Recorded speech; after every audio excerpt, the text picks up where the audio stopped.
ॐ अज्ञानतिमिरान्धस्य ज्ञानाञ्जनशलाकया चक्षुरुन्मीलितं येन तस्मै श्रीगुरवे नमः।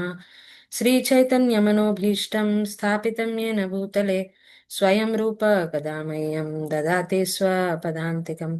वन्देऽहं श्रीगुरो श्रीयुतापदकमलं श्रीगुरून् वैष्णवांश्च श्रीरूपं साग्रजातां सहगना रघुनाथान्वितं तं सजीवम् साद्वैतं सावधूतं परिजनसहितं कृष्णचैतन्यदेवं श्रीराधाकृष्णपादान् सहगना ललिता श्रीविशाखान्वितांश्च।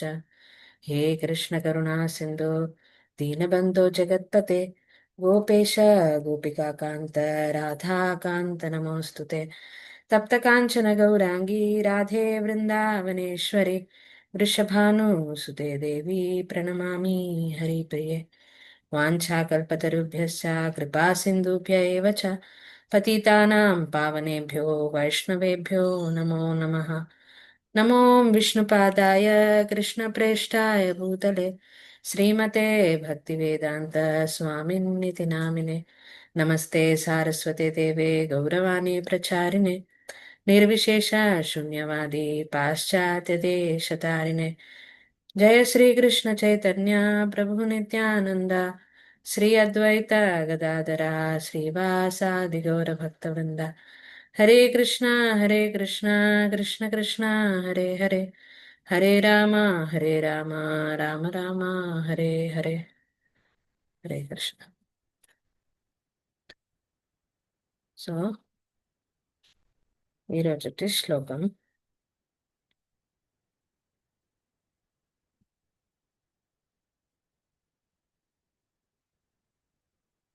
అనన్యచేతా సతతం యో మాం స్మరతి నిత్యసః తస్యాహం సులభ పార్థ నిత్యయుక్తస్య యోగినః। అనన్యచేతా సతతం యో మాం స్మరతి నిత్యశః తస్యాహం సులభ పార్థ నిత్యయుక్తస్య యోగినః। సచవుతారా గురుజీ?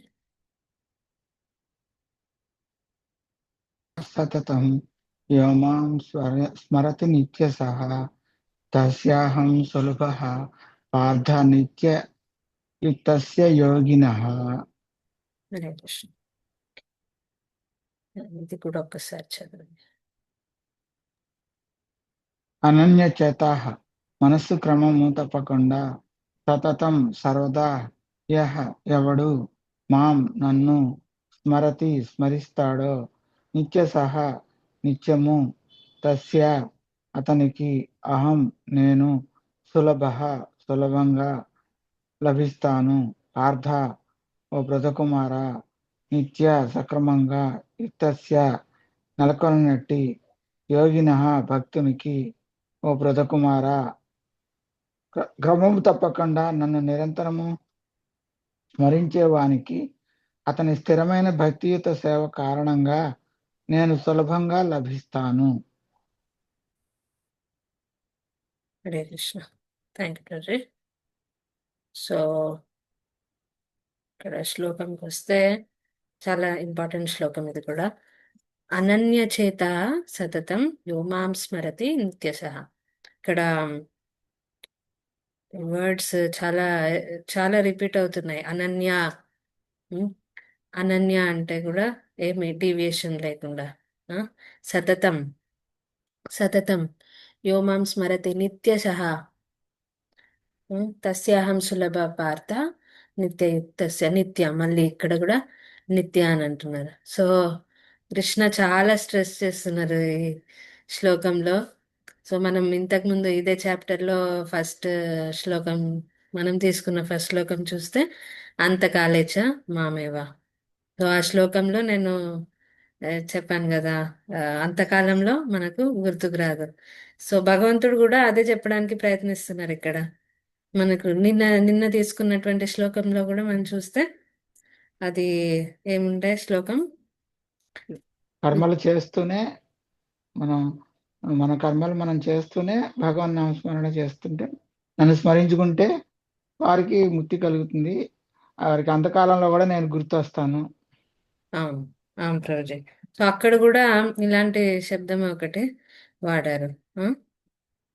తస్మాత్ సర్వేషు కాలేషు, సర్వేషు కాలేషు, ఇంకా ఎల్లప్పుడు కూడా, ఆ, అక్కడ కూడా ఎల్లప్పుడు కూడా అంటే యుద్ధం చేస్తూ అన్ మనం అనుకుంటాం కదా, ఆ, పని చేస్తూ మనము వేరే పనులు చేస్తూ అయితే భక్తి జీవితంలోకి వెళ్ళిపోగలుగుతాము, లేకపోతే భౌతిక జీవితం భౌతిక జీవితంకి సంబంధించిన కార్యక్రమాలు చేయగలుగుతాం మనం అని అనుకుంటాం నార్మల్గా. ఒకసారి భక్తి జీవితం ఇందులోకి బాగా డీప్గా వెళ్ళిపోయామంటే ఇంకా భౌతిక జీవితాలు ఆ, అవి ఇంకా వాటి మీద ఫోకస్ చేయలేము అని చాలా మంది అనుకుంటారు. కానీ ఇక్కడ భగవంతుడు చెప్తున్నాడు రెండు ప్యారలల్ గా నడుపుకోవాలి మనం. అది పాసిబుల్ కూడా.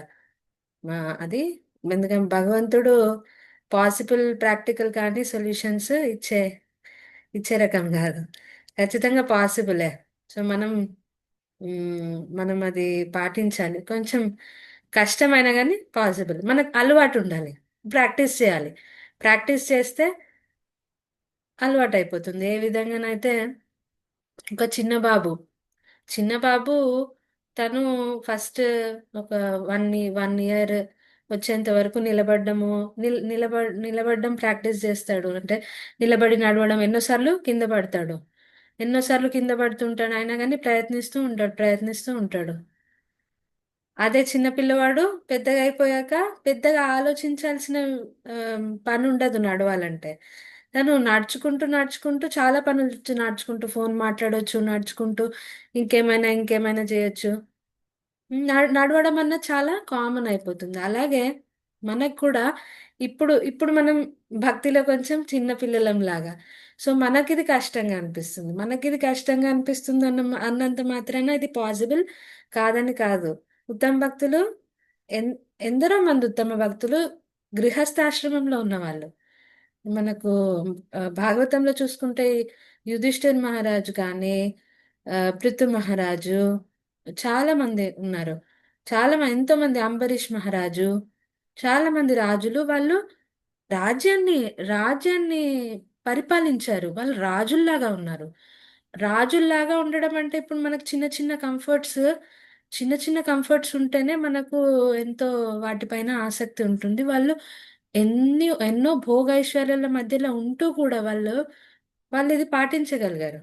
వాళ్ళు వాళ్ళు వాళ్ళు ఎప్పుడు కూడా ఆ సంపద అవన్నింటి మధ్యలో ఉంటూ కూడా వాళ్ళు ఇది మాది అన్న భ్రమలో కాకుండా ఇది భగవంతుడు ఇచ్చింది, భగవంతుడి సేవలోకి ప్రజా సేవ చేసినా కానీ వాళ్ళ ఆలోచన ఏంటి, వీళ్ళు భగవంతుడి యొక్క అంశములు.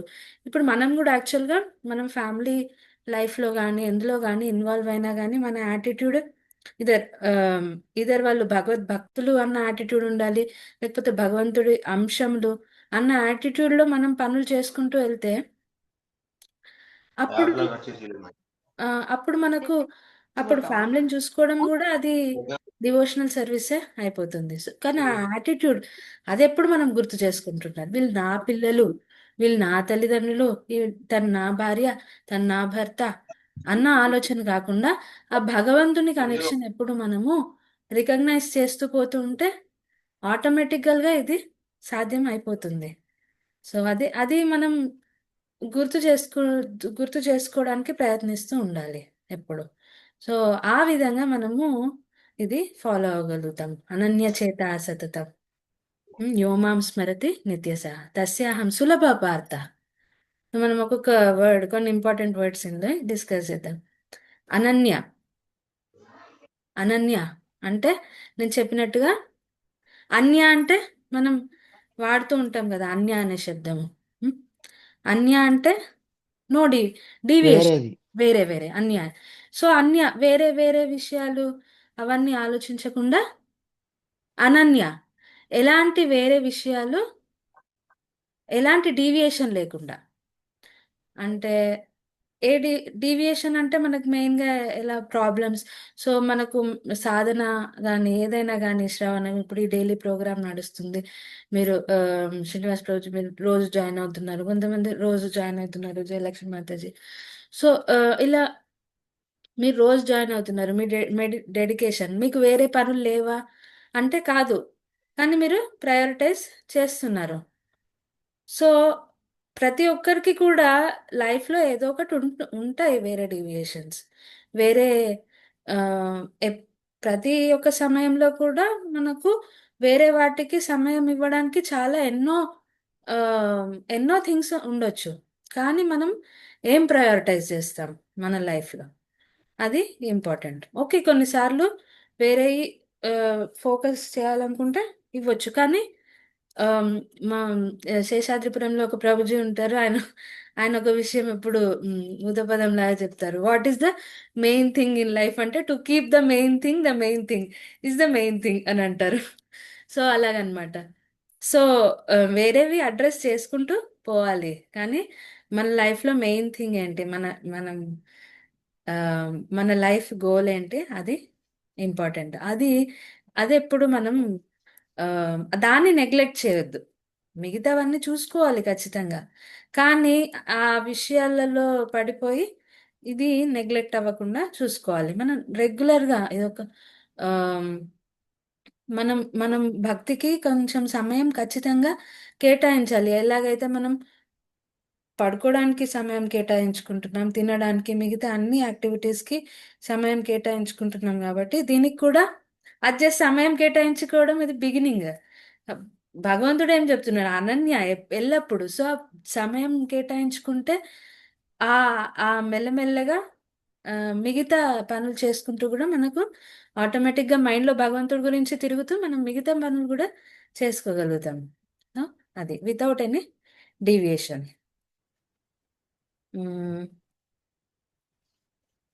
ఇప్పుడప్పుడు కొంచెం ప్రాబ్లం వస్తుంది ల్యాప్టాప్లో. 1 మినిట్. ఓకే.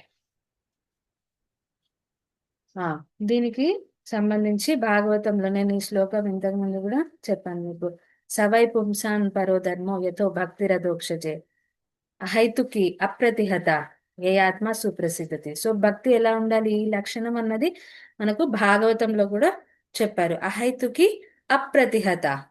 ఈ అప్రతిహత అన్నది ఇది నో డీవియేషన్ అంట. హత అంటే ఆగిపోవడం అక్కడ. అప్రతిహత అంటే ఎప్పుడు ఆగిపోకుండా కంటిన్యూస్ గా. అన్ ఇది అంటే ఎలాంటి ఎక్స్టర్నల్ కండిషన్స్ మీద భక్తి అన్నది, ఐడియల్ భక్తి అన్నది ఆ, వాటి మీద ఆధారపడకుండా, వాట్ అవి మన భక్తిని డిస్టర్బ్ చేయకుండా ఉండగలగాలి. ఇది పాసిబుల్, ఖచ్చితంగా పాసిబుల్. డిఫికల్టీస్, కష్టాలు అన్నవి మన సాధన, మనం భక్తి భగవంతుడి కోసం కేటాయించుకున్న సమయాన్ని ఎలాంటి కష్టాలు కూడా మనం ఆ, అవి ఆపలేవు. ఆ, ఆ, అది శుద్ధ భక్తి. అండ్ ఇది కుంతి మహారాణి తన ప్రేయర్స్ లో చెప్తున్నారు యాక్చువల్గా. కుంతి మహారాణి అంటారు, ఆవిడ ఏం చేస్తున్నారు, ఆవిడ అసలు ఆ, కష్టాలను అడ్డంకులుగా చూడట్లేదు. కష్టాలను ఆవిడ ఆపర్చునిటీస్ లాగా తీసుకుంటున్నారు. ఆవిడ ఏం చెప్తున్నారు, విపదా సంతుత శశ్వత్ తత్ర తత్ర జగద్గురు భవతో దర్శనం యత్సాత్ అపునర్భవ దర్శనం. అంటే విపద ఈ శ్లోకం ముందు చెప్తారు ఒకటి, విషాన్ మహాగ్నే పురుషాద దర్శనాత్ అసత్సభాయ వనవాస కృచ్ఛదాత్ మృదేనేక మహారథస్త్రతో ద్రౌణ్యాస్త్రయశ్చాస్మ హరేభిరక్షిత. ఇలాంటి రకరకాల వాళ్ళు ఎదురించిన, వాళ్ళు ఫేస్ చేసిన కష్టాల గురించి ఆవిడ చెప్తున్నారు. ఆ? ఆమ్, అసత్సభ, ఇవన్నీ కూడా ఏంటి, వాళ్ళను ఎంతో మంది, వీళ్ళు దుర్యోధనుడు ఇతరది వాళ్ళు అటాక్ చేశారు. ఆమ్, వాళ్ళు ఉన్న గృహానికి మ్, నిప్పు పెట్టడం జరిగింది. ఇలా ఎన్నో ఎన్నో వాళ్ళు ఫేస్ చేశారు. విషం ఇవ్వడం, విషాన్ మహాగ్ని, విషం, భీముడికి విషం ఇచ్చారు చిన్న ఉన్నప్పుడు. సో అలా ఎన్నో వాళ్ళ లైఫ్ లో మొత్తం ఎన్నో కష్టాలు చూశారు.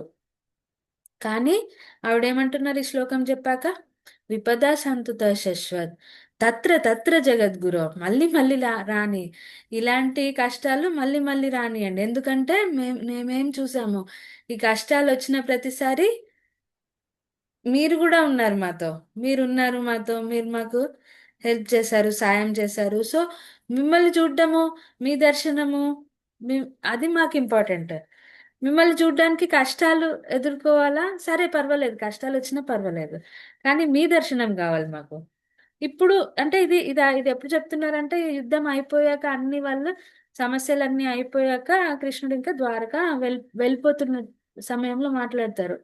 అంటే ఇప్పుడు మేము ఏం కష్టాల్లో లేము, ఇప్పుడు మనం గెలిచాము, యుద్ధం గెలిచాము, అన్నీ అయిపోయాయి, కాబట్టి మీరు వెళ్ళిపోతున్నారా? అయ్యో అంటే మేము సుఖంగా ఇప్పుడు మంచిగా సెటిల్ అయిపోయామని మీరు వెళ్ళిపోతున్నారా?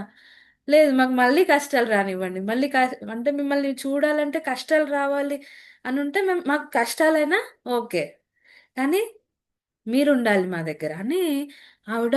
చూడండి, కష్టాల కోసం. ఇది ఇది కంప్లీట్ ఆపోజిట్. చూడండి, మనం 4 రకాల వ్యక్తుల గురించి ఆ, ఇంతకుముందు చర్చించాం, ఇంతకుముందు చాప్టర్లో.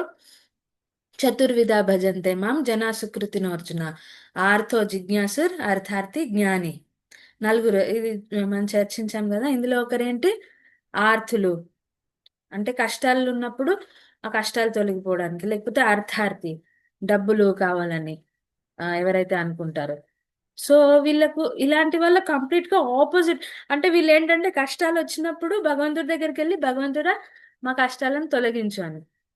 ఇక్కడ కష్టాలు లేవు, ఇప్పుడు భగవంతుడు వెళ్ళిపోతున్నాడని కుంతి మహారాణి ఏం కోరుకుంటున్నారు? అయ్యో మీరు వెళ్ళకండి, కష్టాలు రానివ్వండి, ఇంకా పర్వాలేదు, కష్టాలు వస్తే మీరు మాతో ఉంటారంటే రానివ్వండి, పర్వాలేదు అని. ఎంత యాటిట్యూడ్ చూడండి అసలు. సో అది అంటే భక్తి పరాకాష్ట. సో ఆబ్వియస్లీ మనం ఆ స్టేజ్లో లేము.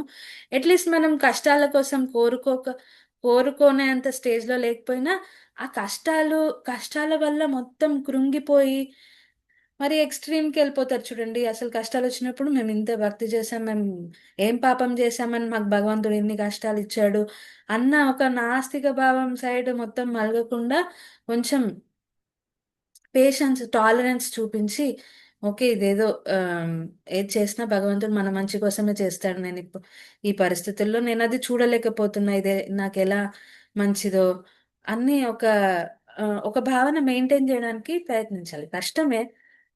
కష్టాల్లో ఉన్నప్పుడు అలా అనిపించకపోవచ్చు, ఎస్పెషల్లీ పెద్ద పెద్ద మేజర్ కష్టాలు ఏమైనా వస్తే, కానీ మనం భగవంతుడి మీద ఆ నమ్మకం అన్నది ఎప్పుడు ఉంచగలగాలి. భగవంతుడి ఆ భగవంతుడు, ఆయన ఆయనకు తెలుసు మనకు ఏది మంచిదో అన్న నమ్మకం మనం ఉంచగలగాలి. మనం చేస్తున్న భక్తిని కొనసాగించగలగాలి.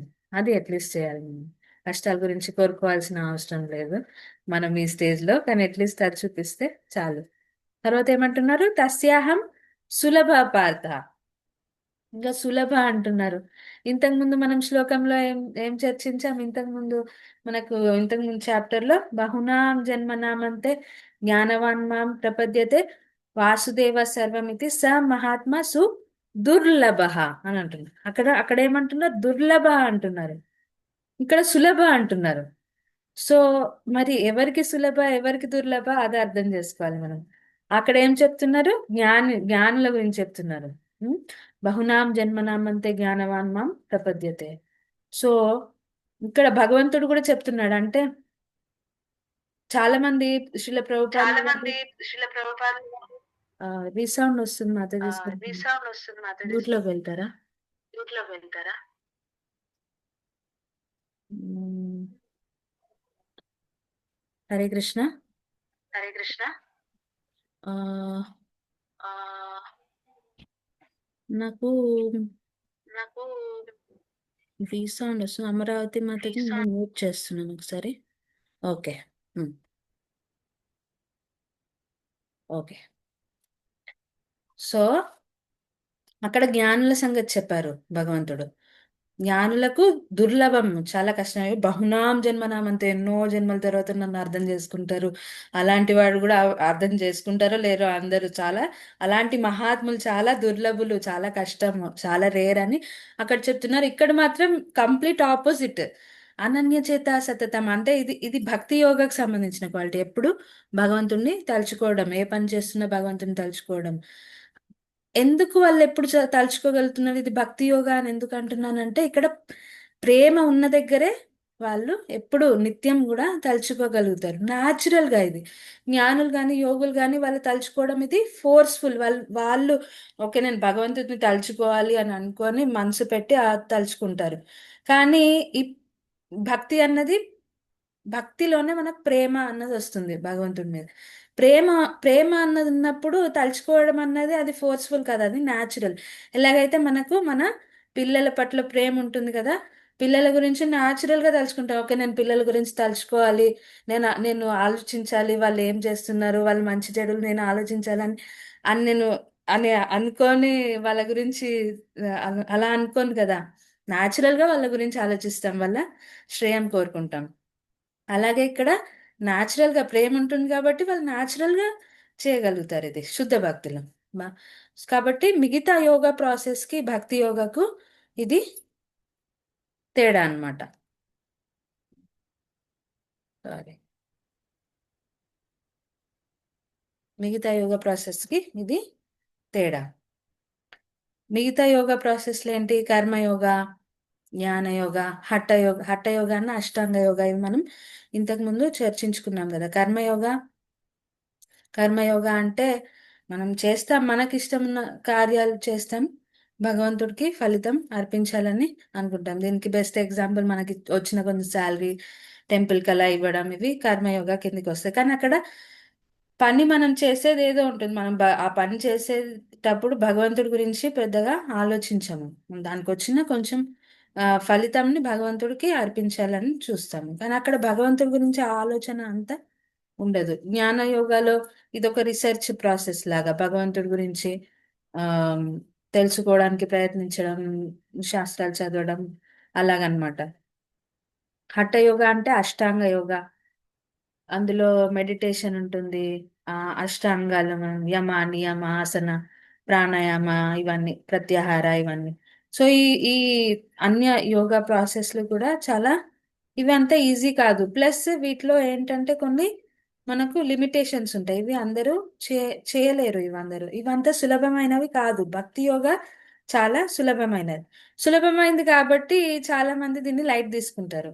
అంటే ఏది చేత కాని వాళ్ళకు ఇంకేది చేయలేరు కాబట్టి వీళ్ళు ఏదో మాల పట్టుకొని ఇలా ఇలా చేస్తుంటారు. అలా కాదు యాక్చువల్గా.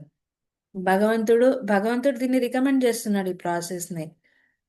ఈ కలియుగంలో ఇది బెస్ట్ ప్రాసెస్, ఎస్పెషల్లీ జపం. కలికాలే నామరూపే కృష్ణ అవతార్. కలికాలంలో ఇది బెస్ట్ ప్రాసెస్, ఇది యుగ ధర్మం ఉన్నది. సో ఎందుకంటే కర్మయోగా ఇవన్నీ చేయాలంటే మెయిన్ గా దాన ధర్మాలు చేయాలంటే పెద్దగా మనకు మెయిన్ గా కావాల్సింది ఏంటి? ధనము. ధనం లేకపోతే ఇవన్నీ చేయలేము. మనకు ఏ వస్తువు ఏం కావాలనుకున్నా గానీ, యజ్ఞాలు యాగాలు ఇవన్నీ ఏం చేయాలనుకున్నా గానీ ఒక పేదవాడు ఇవన్నీ చేయలేడు, ధనం ఉన్నవాడు చేయగలడు. సో అక్కడ అది ఇంపార్టెంట్. అంటే ధనం లేనివాడు చేయలేడు. ధనం అన్నది కావాలి ఖచ్చితంగా. జ్ఞాన యోగాలో ఏంటి? మనకి బుద్ధి ఉండాలి, కొంచెం ఇంటెలిజెంట్ ఉండాలి, అర్థం చేసుకోవాలంటే శాస్త్రాలు కానీ ఏదైనా రీసెర్చ్ చేయాలంటే ఆ మనకి ఖచ్చితంగా బుద్ధి ఉండాలి. సో బుద్ధి లేకపోతే అదొక, అంటే అంత ఇంటెలిజెంట్ కాదు సింపుల్ వ్యక్తి అంటే, ఆయన ఈ జ్ఞాన యోగా అన్నది ఫాలో అవ్వలేడు. నెక్స్ట్ అష్టాంగ యోగా.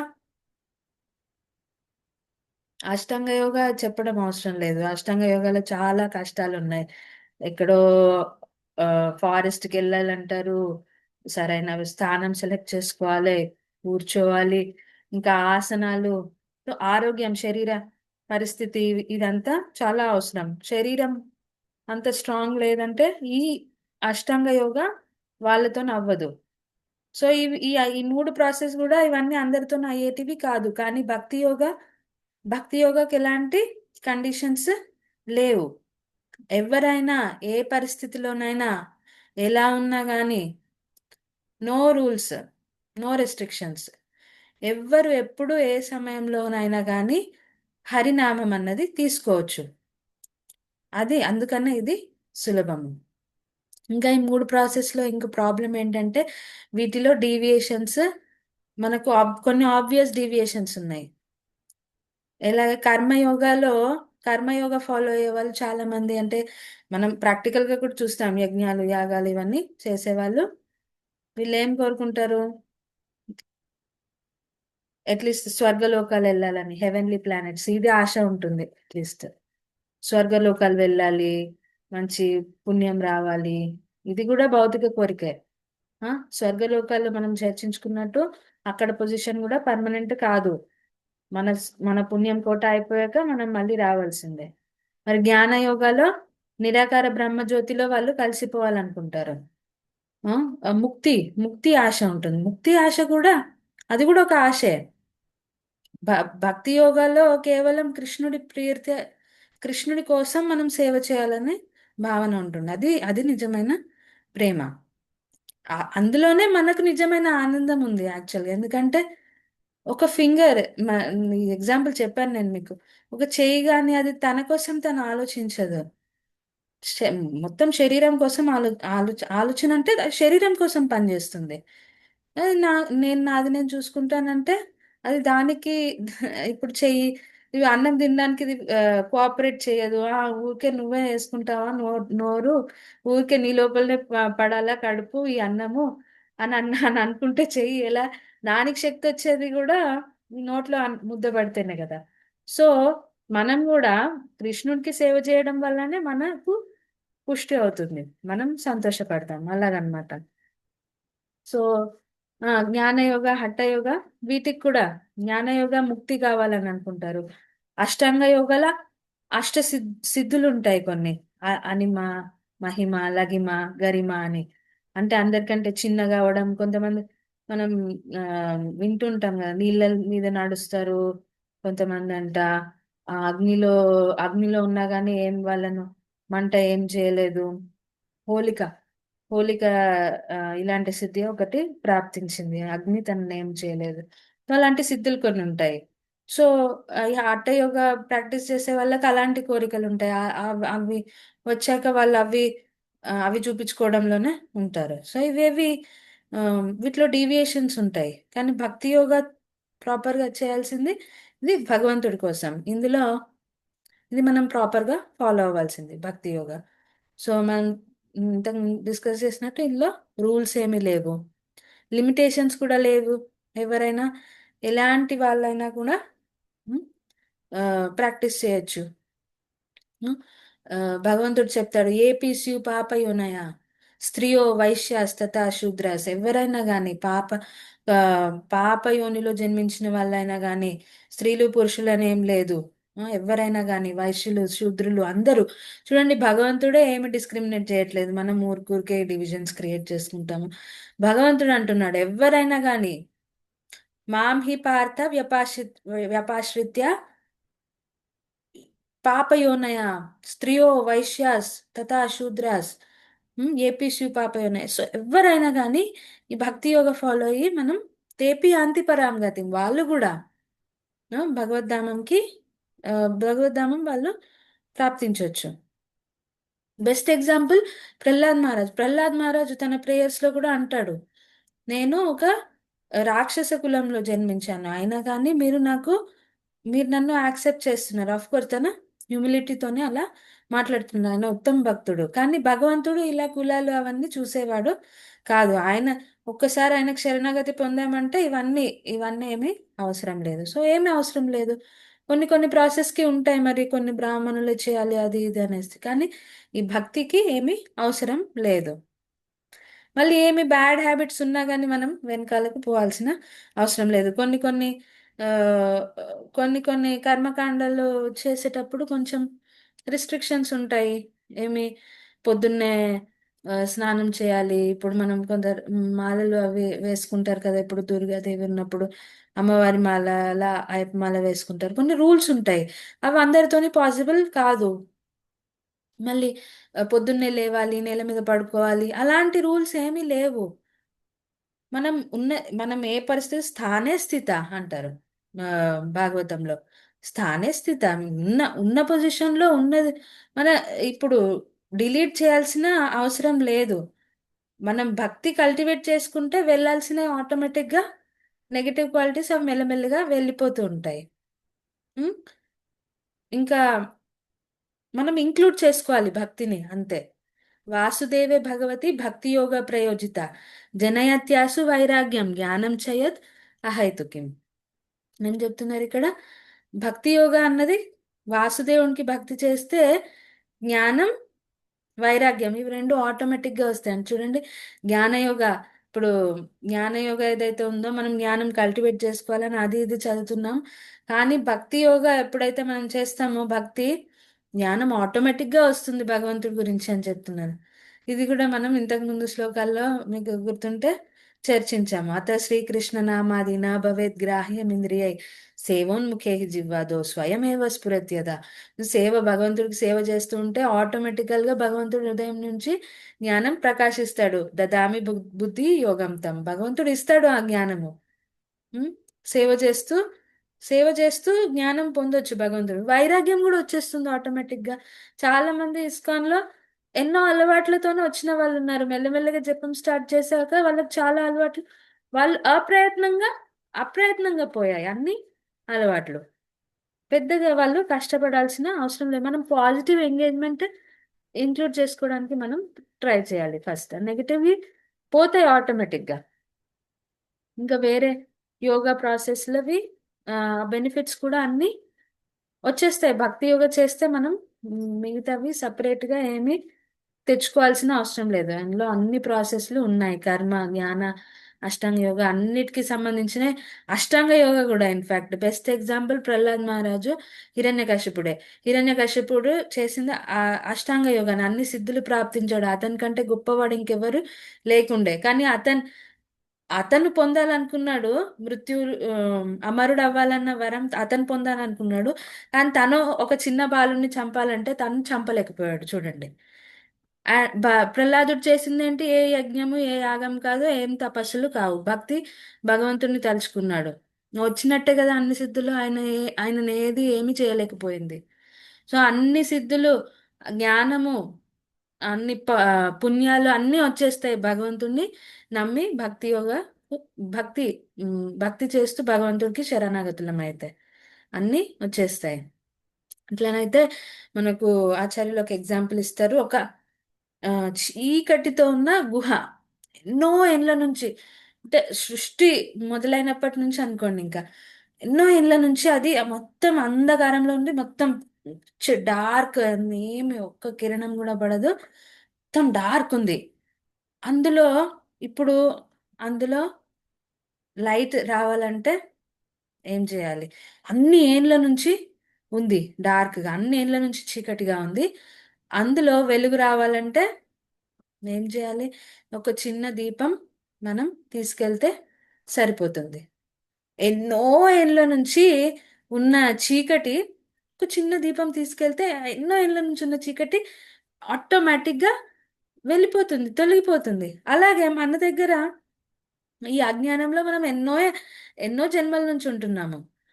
ఎన్నో జన్మల నుంచి ఎన్నో పాపకర్మలు చేస్తుండొచ్చు. కానీ భక్తి అన్నది ఒక్కటే యాడ్ చేసుకుంటే ఇది అప్రయత్నంగా చీకటి వెళ్ళిపో అని సపరేట్ గా దానికి ఏం ప్రయత్నం చేయాల్సిన అవసరం లేదు. మనం భక్తి అనేది ఒకటి తెచ్చుకుంటే ఇది ఆటోమేటిక్ గా వెళ్ళిపోతుంది, అప్రయత్నంగా వెళ్ళిపోతుంది. అన్ని అన్నెసెసరీ క్వాలిటీస్. సో ఈ భక్తి ఇంక్లూడ్ చేసుకోవడం అది ఇంపార్టెంట్. ఇంకా భక్తులు రకరకాల, ప్రభుపాదుల వారు పర్పుట్లు రాస్తున్నారు. మనకు ఎన్నో వెరైటీస్ ఉన్నాయి భక్తిలో. అంటే ఆ, మనుషులందరూ ఒక రకంగా కాదు. చాలా మంది అడుగుతారు, ఇన్ని అవతారాలు ఎందుకు మరి కృష్ణుడు కానీ విష్ణుమూర్తి కానీ ఒకటే అవతారం ఉండొచ్చుగా, ఇన్ని రకాలు ఎందుకంటే భక్తులు అందరూ ఒక రకంగా లేరు. ఒక్కొక్కరికి ఒక్కొక్క రూపంలో ఆ, పూజించాలని ఉంటుంది. ఆ ఇప్పుడు వేరే మతాల్లో చూసుకుంటే వాళ్ళు ఒకటే రూపం కూడా కాదు, నిరాకార. ఇప్పుడు ముసల్మాన్లు అయితే, ముస్లిమ్స్ అయితే వాళ్ళు ఆ, నిరాకారం వైపు ఆ, చూస్తారు. వాళ్ళు ఆకారం మీద నమ్మరు, భగవంతుడికి ఆకారం ఉన్నట్టు. సో అలా. కానీ మన దాంట్లో అలా కాదు. భగవంతుడు ఎన్నో అవతారాలు తీసుకుంటున్నాడు. ఎందుకంటే భక్తులు చాలా వెరైటీలు ఉన్నారు, మనుషులు చాలా వెరైటీలు ఉన్నారు. ఎవరికి ఇష్టం ఉన్నట్టుగా వాళ్ళు తలుచుకోవచ్చు. రామాదిమూర్తి శుకల నియమైన తిష్టన్.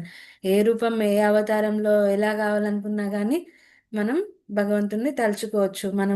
మన ఇండియాలో చూస్తే కూడా ఒక్కొక్క ప్లేస్లో ఒక్కొక్క ప్రామినెంట్ టెంపుల్ ఉంది. వైష్ణవాలయము ఒక దగ్గర, భద్రాచలము, దాని తర్వాత గుజరాత్ అటు సైడ్ మనకు ద్వారక, ఒక దగ్గర బృందావన్, ఒక దగ్గర కింద ఇంకా పద్మనాభ స్వామి. సో ఓ ఓ మహారాష్ట్ర విఠల్.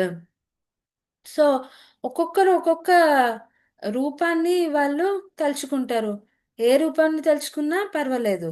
మనం మనకిష్టమైన అది ఏ రూపమైనా కానీ. సో భగవంతుడు ఇన్ని అవతారాలు ఇన్ని రూపాలు ఎందుకు చూపిస్తాడంటే మనకు ఆపర్చునిటీస్ ఇవన్నీ. మనకి ఇష్టమైన ఫేవరెట్ రూపం సెలెక్ట్ చేసుకొని మనం దాని మీద ధ్యానించవచ్చు. సో అలాగనమాట. కానీ ఎలా ధ్యానం చేయాలి మరి అంటే ఆ దీనికి ఆ, రకరకాలుగా చెప్తున్నారు. శ్రవణం చేయొచ్చు, కీర్తనం, స్మరణం. 9 రకాలు ఉంటాయి అన్నమాట భక్తిలో లిమ్స్. మెయిన్ గా శ్రవణం అన్నది చాలా ఇంపార్టెంట్ మనకు. శ్రవణం మీరందరూ మీరు జాయిన్ అవుతున్నారు, అది చాలా, అది ఫస్ట్ స్టెప్. ప్రభుపాద్ కూడా ఫస్ట్ స్టెప్ శ్రవణం అంటారు దీనికి. ఎందుకంటే ఒక వ్యక్తి గురించి మనం వినంది, ఆయన గురించి తెలియంది, ఎలా ధ్యానం చేస్తామో ఎలా స్మరిస్తామో ఆయన గురించి. సో ఫస్ట్ స్టెప్ అన్నది వినడం. వినాలి ఆయన గురించి. భగవత్ కథలు, కృష్ణ కథలు, లీలలు. లీలలే కాకుండా తత్వం కూడా తెలుసుకోవాలి. భగవద్గీత ఫస్ట్ స్టార్ట్ చేసింది ఎందుకంటే తత్వం. తత్వం తెలుసుకోవడం చాలా ఇంపార్టెంట్. ఎందుకంటే తత్వం తెలుసుకోకుండా లీలలు తెలుసుకుంటే ఏదో కృష్ణుడు చిన్నపిల్లడు ఏదో దొంగతనం చేసినట్టుగా కృష్ణుడు చేశాడు అని నార్మల్గా తీసేసి ఏదో అనుకుంటాం, ఏదో ఏదో లీల అనేసి సింపుల్గా అనుకుంటాం అంతే. కానీ భగవంతుడు ఆయన ఆయన దొంగిలించాల్సిన అవసరం లేదు. అంతా ఆయనదే. అయినప్పటికీ దొంగిలిస్తున్నారు. ఎందుకు దొంగిలిస్తున్నారు? ఇవి మరి ఆ తత్వం తెలుసుకుంటే ఆ లీలల్ని మనం ఇంకా ఆస్వాదించగలుగుతాము. సో ఆ తత్వం భాగవతంలో కూడా మ్, మనం చూస్తే ఎన్నో స్కందాలు తత్వం మీద ఫోకస్ చేస్తున్నారు. 10వ క్యాంటోలో అప్పుడు లీలల గురించి చెప్తున్నారు. కృష్ణుడి లీలలు స్పెషల్గా. సో శ్రవణం చాలా ఇంపార్టెంట్. మీరు వింటున్నారు క్లాస్లోకి. ఇంకా సేవ కూడా చేయాలి. సేవ సేవ చేస్తే కూడా మనం ఎలాగైతే మనం మన పిల్లల గురించి ఎందుకు ఊరికే ఆలోచిస్తామంటే వాళ్ళకి సేవ చేస్తున్నాం బాగా. మళ్ళీ అంత తల్లిదండ్రుల గురించి అంత ఆలోచించం కొంచెం.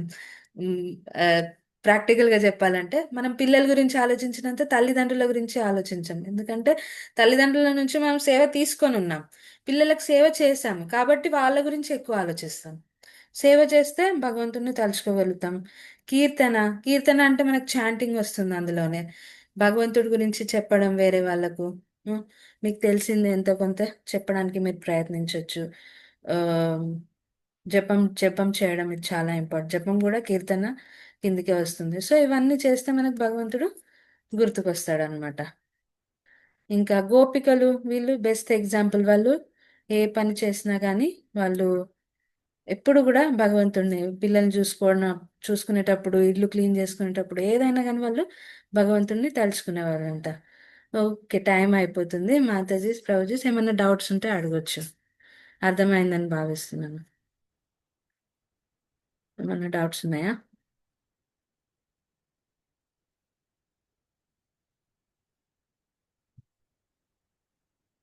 ఓకే, డౌట్స్ లేకపోతే మనం క్లోజ్ చేద్దాం. హరే కృష్ణ. వాంఛకల్పతరుభ్యశ్చ కృపా సింధుభ్యో చ పతితానాం పావనేభ్యో వైష్ణవేభ్యో నమః. హరే కృష్ణ. హరే కృష్ణ మాతాజీ. హరే కృష్ణ. Thank you Mataji.